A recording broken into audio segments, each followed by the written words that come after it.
गेला।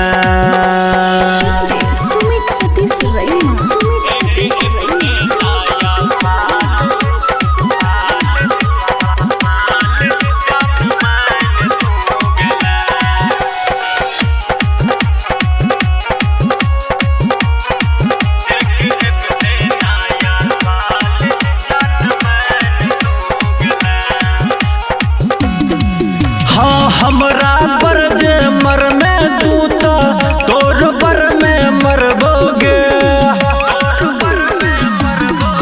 हाँ राइटर मन जाए जेना हम तोरो से प्यार करबोगे। हमरा पर जे मर में तू तो तोर पर में मरबोगे। एक साल के अंतिम में तू बड़ा निक काम केला।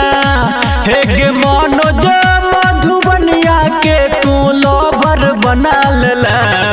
एबते नया साल जान मैन तू गेला। एबते नया साल जान मैन तू गेला।